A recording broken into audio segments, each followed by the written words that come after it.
اس وقت ہمارے ساتھ ایک شخصیت موجود ہیں, بہت بڑے شاعر, غزل کا بہت بڑا نام. آپ نے جو شعر ان کا آپ سب نے سن رکھا ہے, ایک مدت سے میری ماں نہیں سوئی تابش, میں نے ایک بار کہا تھا مجھے ڈر لگتا ہے. عباس تابش صاحب جو ہیں ہمارے ساتھ اسٹوڈیو میں موجود ہیں. سر السلام علیکم, گڈ مارننگ سر, بہت شکریہ کہ آپ آئے, مجھے موقع دیا آپ لوگوں نے, بہت شکریہ. سر فراز کے بارے میں آج ہم آپ سے ایک سخنور سے ایک سخنور کے بارے میں, کیا چیز احمد فراز بناتی ہے انہیں؟ دیکھیے فراز صاحب جو تھے نا وہ ایک مکمل پیکج تھا.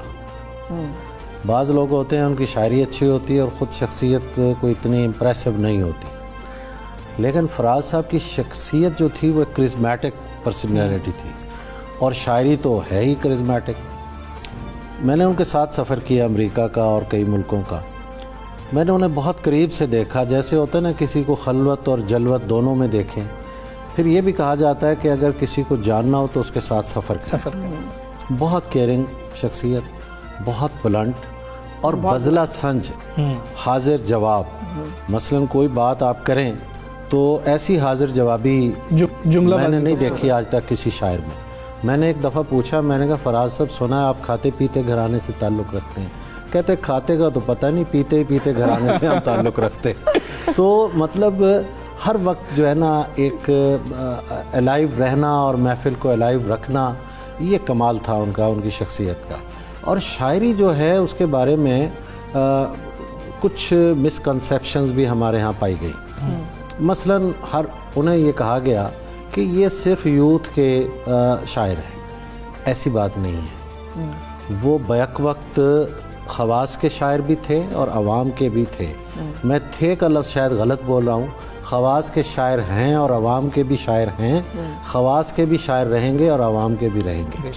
تو یونیورسٹی کا جو یوتھ کا سٹیج ہوتا ہے اس پر کوئی شاعر اگر 4-5 سال بھی ان کے مسائل کو ایڈریس کر کے رہ جائے تو بڑی بات ہوتی ہے. لیکن فراز صاحب تو 60 سال رہے ہیں اس سٹیج پہ, اور آج بھی یونیورسٹیز کی جو ایک اسٹوڈنٹس ہیں یا یوتھ ہے ہماری, وہ فراز سے اسی طرح محبت کرتی ہے جیسے پہلے دن کرتی. بے شک ایسا. تو فراز کی جو تازہ کاری ہے, میں تو رشک کرتا ہوں کہ فراز جیسا مصرع اگر ہمیں نصیب ہو جائے تو کیا ہی. اچھا سر, نثر کے قریب ترین مصرع ہونا کہ وہ لوگوں کو آسانی سے سمجھ آ جائے, آسانی سے پڑھ لیا جائے, فراز صاحب کے اندر یہ خوبی بہت زیادہ پائی جاتی ہے ان کے ہاں. یہ کتنا مشکل ہے اتنی آسانی سے اتنا آسان مصرع کہہ دینا؟ اصل میں ہمارے برین کی اندر جو ترتیب ہے نا چیزوں کی, وہ پروز آرڈر میں ہے. اچھا, وہ شعر جو پروز آرڈر میں ہوگا وہی ہمیشہ وائرل ہوگا, وہی لوگوں کو یاد ہوگا, حافظے کا حصہ بنے گا اور ٹریول کرے گا. اور یہ چیز ان میں تھی کہ وہ مصرع پروز آرڈر میں کہتے تھے.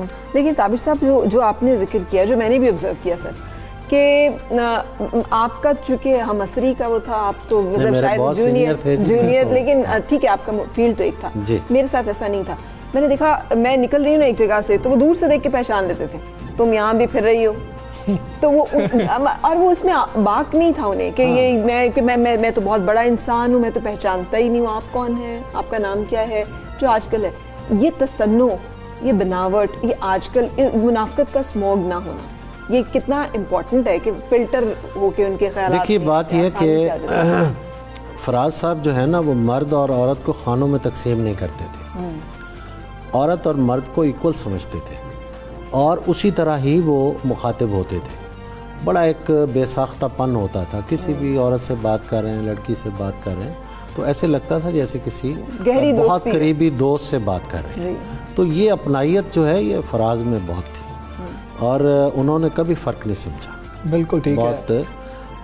تابش صاحب, آپ کو اکثر ہم مشاعروں میں جب دیکھتے ہیں تو کوئی نوجوان جو شاعر ہے وہ شعر پڑھ رہا ہوتا ہے, اور آپ کو میں داد دیتے ہوئے جب بھی میں نے وہاں پر دیکھا ہے آپ نے دل کھول کر اس کو داد دی, اور اس کے لیے ایک سند رہ جاتی ہے کہ میرے اس شعر پہ عباس تابش صاحب نے داد دی تھی. فراز صاحب داد دینے کے معاملے میں کیسے تھے جب کوئی نوجوان شعر پڑھ رہا ہوتا تھا ان کے سامنے؟ چلیں یہ بات کر لیتے. نہیں ایسی بات نہیں ہے, فراز صاحب داد دیتے تھے لیکن بہت وقت کے بعد. ایسا نہیں ہے کہ کوئی نوجوان پڑھ رہا ہے تو اسی وقت ہی وہ اسے داد دے دیں, ایسا نہیں ہے. اچھا, میں نے ان سے داد حاصل کی ہوئی ہے. میں امریکہ کے مشاعروں میں, انہوں نے مشاعروں میں بھی داد دی. پھر ان کے اعزاز میں ایک لنچ تھا ایک جگہ, مجھے میزبان نے کہا کہ ان کے اعزاز میں آپ آنا چاہیں تو آ سکتے ہیں. میں نے کہا ضرور, میں تو فراز کا ایک فین بھی ہوں اور سامع بھی ہوں, تو میں ان سے سنوں گا تازہ شاعری اور ان کی باتیں سنیں گے. تو میں جا کے پیچھے بیٹھ گیا. تو جب وہ بات کرنے لگے تو انہوں نے کہا بھئی عباس تابش کدھر ہے؟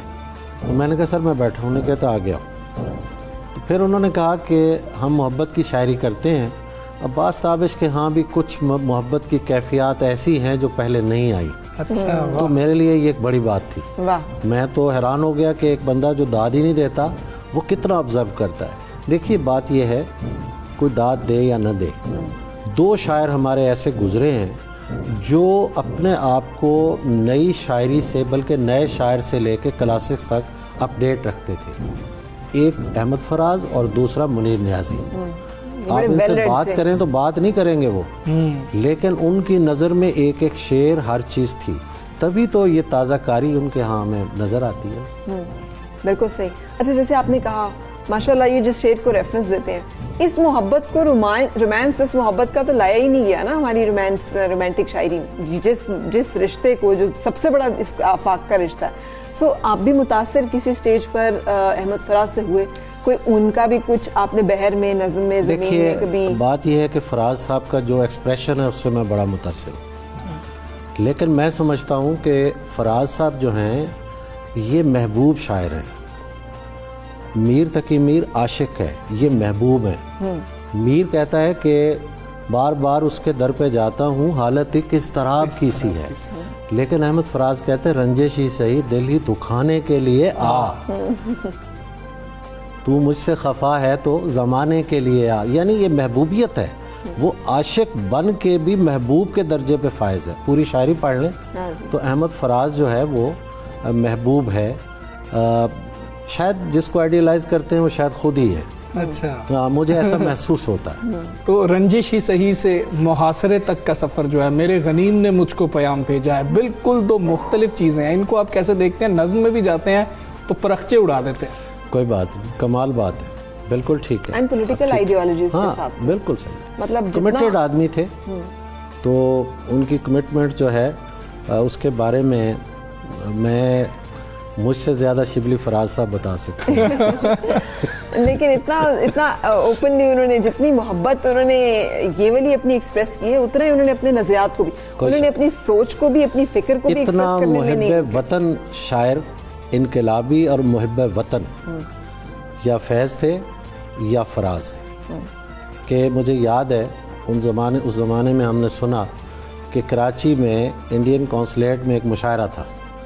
انہیں کہا گیا کہ محاصرہ نظم سنائیں. انہوں نے کہا نہیں, یہ میری لڑائی جو ہے باہر کی ہے, یہاں میں انڈین ٹیریٹری میں بیٹھا ہوں, اس باہر آئیں چوک میں سناؤں گا, یہاں نہیں سناؤں گا. یہ بات ہے. دیکھیں اپنے اداروں سے اختلاف کرنا اور چیز ہے, لیکن ان اداروں کا احترام جو ہے وہ بھی فراز نے سکھایا ہمیں. بے شک. اگر محاصرہ نظم لکھی ہے تو یہ واقعہ بھی ساتھ کھڑا ہوا ہے کہ بھائی یہاں نہیں سناؤں گا, کراچی میں آپ چوک میں آئے کھڑے ہو, میں سنا دوں گا نظم آپ. تو اس ساری صورتحال کو, آج کی صورتحال پہ اطلاق کریں تو کیسے دیکھتے ہیں آپ؟ مطلب وہ بھی ان کے اوپر بھی پابندیاں لگی, وہ بھی ملک چھوڑ کے گئے, انہوں نے بھی مشکلات سہی, ان کے لیے بھی زندگی آسان نہیں تھی, انہوں نے بھی قیمت ادا کی اپنے ان سوچ کی خیالات. دیکھیے بات یہ ہے کہ اب زمانہ ایسا ہے, میں جس نسل سے ہوں, ہم نے ماشاء اللہ میں آنکھ کھولی, ضیاء الحق کا ماشاء اللہ تھا.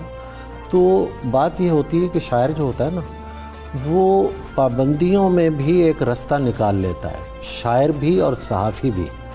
میں صحافیوں کو بھی دیکھتا ہوں کہ ادھر سے اگر اجازت نہیں جانے کی تو وہ اوپر سے ہو کے آ جاتے ہیں, بات کر جاتے ہیں. تو اظہار پہ پابندی جو ہوتی ہے وہ اظہار کو شدید کرتی ہے, اس میں کمی نہیں آتی.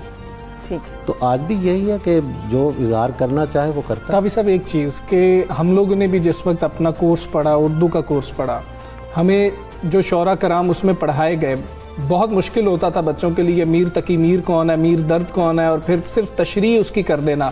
کیا یہ چیز جو تھی بہتر ہے کرنا, یا ہمیں کچھ مختلف کرنے کی ضرورت, اور ہمیں کورس کے اندر پاکستان کے اب کے شعراء کرام کی غزلیں نظمیں ڈالنے کی بہت زیادہ ضرورت ہے, ہمیں کچھ اس کو اپڈیٹ کر دینا چاہیے؟